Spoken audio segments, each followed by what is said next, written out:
Hello everybody. Here we are back with The King in Yellow, Eldritch Horror. And of course, we should call this today, Oops, I Did It Again. Because again, I forgot that with her personal story accomplished, our dear Lola Hayes actually would have gotten an additional die to one of her tests.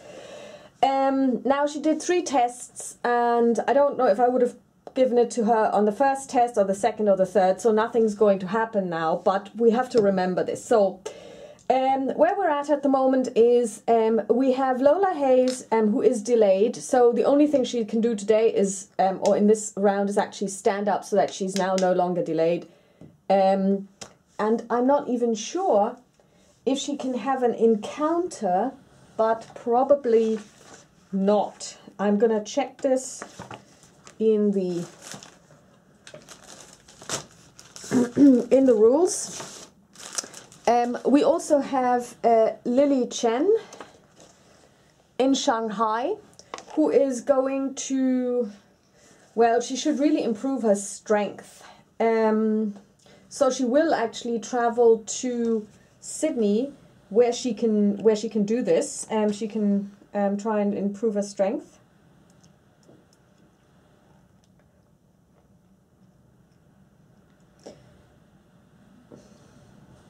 Okay, so if you're delayed, you don't perform an action, but you know, lose your status delayed, but she can have an encounter. Zoe is going to rest because we want to look at the poison condition, and then she's going to move to the heart of Africa. And our dear friend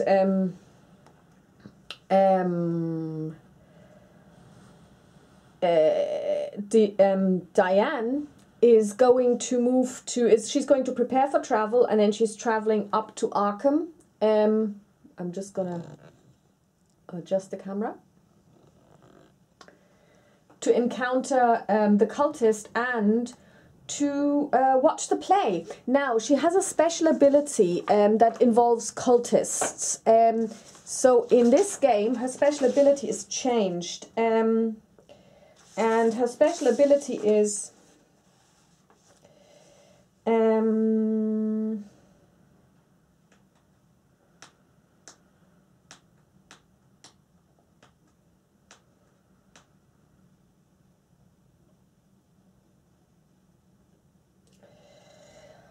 for this scenario, her action ability is changed to the following action. If there is a cultist in Diana's space, she may either gain 1 clue or move this cultist 1 space in any direction.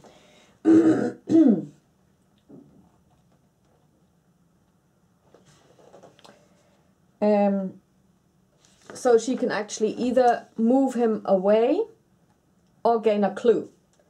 So yeah, I think she will actually kill it, because obviously we don't want them, because they will do things to us in the reckoning phase. Okay, so we have done the action with our friend Lola. So next up is Shanghai. Lily is going to prepare for travel to get a ship token, and then she's going to move to Sydney, where she will have an encounter later. Next up is Zoe. Now Zoe will perform a rest action, and we will look at her poison condition. When you perform a rest action, you cannot recover health or sanity. Flip this card. Persisting illness. The rash covering most of your body continues to spread. You are regularly stricken with fits of coughing, and it has become hard to move. Test strength. Oops.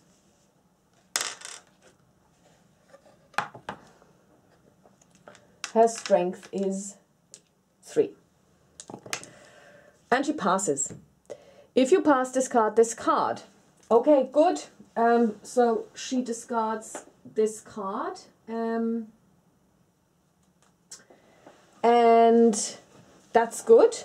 And next up, she's going to move to the heart of Africa. Then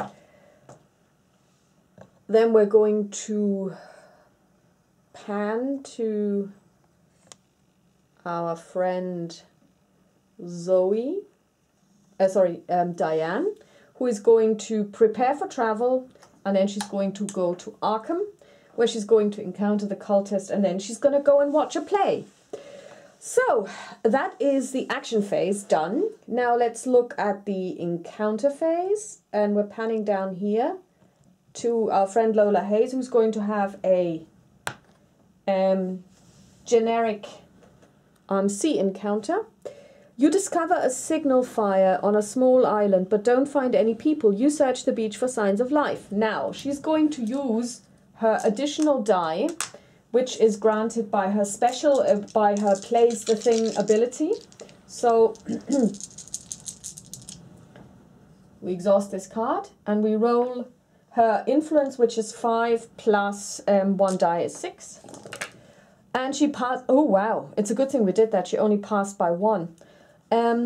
If you pass, you spot a person hiding behind large stones. Gain 1 clue. Wow, and 1 random ally. Wow, she's turning into ally central at this stage. This is brilliant.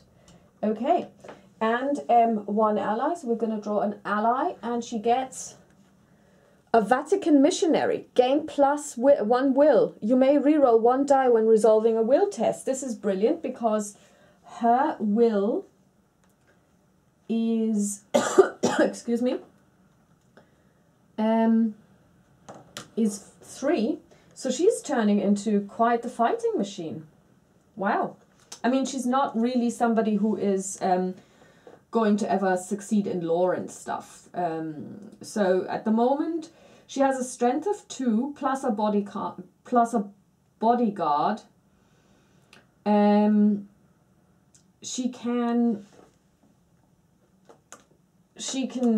She has a blunderbuss, which allows her to add +2 to a strength test. And if she rolls a 6, she gets, during combat, wow, this is really good. And she also gets a +1 to 1 die roll when she has a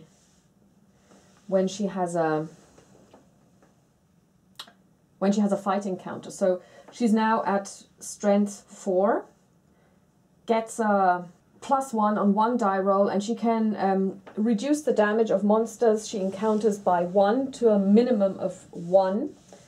Yeah, and if she rolls a 6, then the blunderbuss gives her a +1 success. So this is really good. I mean, this is good. It was good that she actually landed in the middle of nowhere. This wasn't such a bad encounter after all. Alrighty. Up next is Lily Chen. Let's see if we can do this as well. Lily gets an encounter in Sydney. Oops. The Theosophical Society is excited to hear what knowledge you have gained during your your travels. You may spend 1 clue, and she doesn't have 1. Brilliant. If you do, they gracefully provide you with an exercise and diet regimen that fortifies your vitality, improve strength. Okay, that was a lost encounter. Yes, well, you know, yeah. And over to our friend Zoe, who is going to do the first expedition encounter, the heart of Africa. The old Mbangu man's map to the grey city of the White God relies on landmarks that are now overgrown by the dense jungle. You search carefully to recognize anything familiar. Test observation. I mean, her observation is actually not so good. It is 1. And she has nothing to help her. But she passes. Woohoo! You find the remains of a white ape and study the bones. Lore. Well, her lore is actually 3. Wow. And she fails. Great. If you fail, something about this creature makes you doubt your own humanity. Gain a hallucination condition. Okay, she's turning into into a liability at this stage as well. So let's see. Here we go. When you perform a rest action, you may roll 1 die. On a 5 or 6, discard this card. Okay. That's great. And last but by no means least, our friend Diane. First of all, Diane is going to encounter the cultist who has a 1 horror check and a toughness of 1 and no changes to or any adjustments. So her will is 1. And she fails, so she loses 1 sanity, but that's okay. She's now going to cast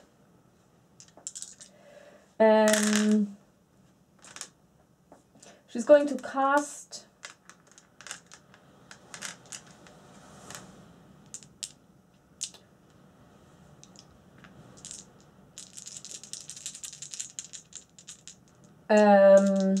Wither, and she passes. She now has a strength of 6, so she gets to roll 3 dice. And she rolls 1 success only, but she manages to defeat the cultist, so he goes back. She now needs to flip the card. 1 success. The spell compacts and twists the target's body. Lose 1 sanity. Oh, super. Okay, 1 sanity down. But now she's going to watch the play in Arkham. So, let's see what we have here. I shouldn't really have put them so far away.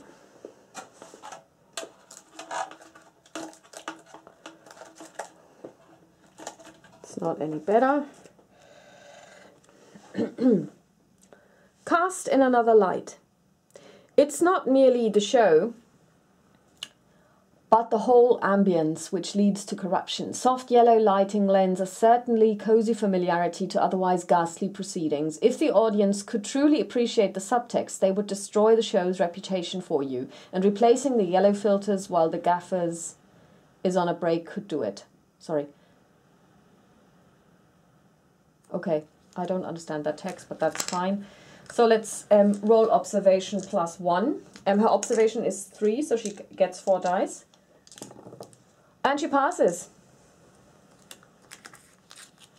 The scarlet light casts the events of the story in a truer light. Soon the audience is streaming out, complaining that they will never let it darken their theatre again. End this performance. So she gets 1 gate. She needs to get 2 to get the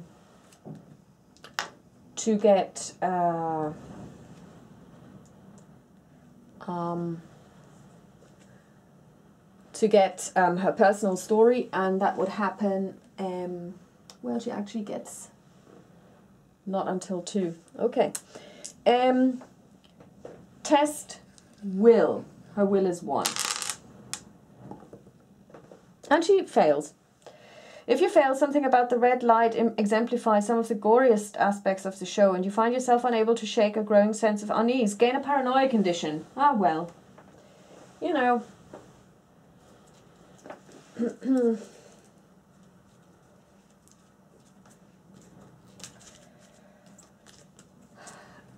When you perform a rest action, you may roll 1 die. On a 5 or 6, discard this card.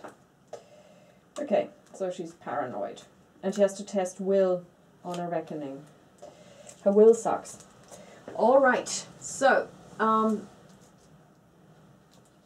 that is that. That is the end of scene 2. So now for the mythos phase. First of all, Doom. No, it's not Doom. The Omen track advances by 1. So we're now on the Sunburst. We do a reckoning, so there are no cultists on the board, so we don't need to do anything there, but we have plenty of stuff that has happened. First of all, we're going to test the paranoia condition for Diane, and she passes. Wow, great. We're going to test the hallucinations for our friend Zoe. She passes as well. Anybody else has anything that needs testing right now? No? Okay, that's good. So we're good. We're going to spawn a gate. So the king in yellow is now going to move to, well, Tunguska. That's going to be interesting. So in the middle of nowhere, they're going to stage this play. And up next is the Haunting Nightmares event. You wake up in mid-scream and your heart is racing. What little you can remember of your nightmare was so visceral and horrific that you dread falling back asleep. Each investigator loses 2 sanity and gains a madness condition unless he spends a clue. Alrighty, so only one person actually has a clue, and that is Ms. Hayes, and she's definitely going to spend it, and everybody else gets a madness condition, which is brilliant. So we have an amnesia, which we're going to give to our friend here. Oh my god. So Diane is now not only paranoid, but also amnesic. We also have another amnesia condition, which we're going to give to our friend Zoe, who's now both paranoid and amnesic.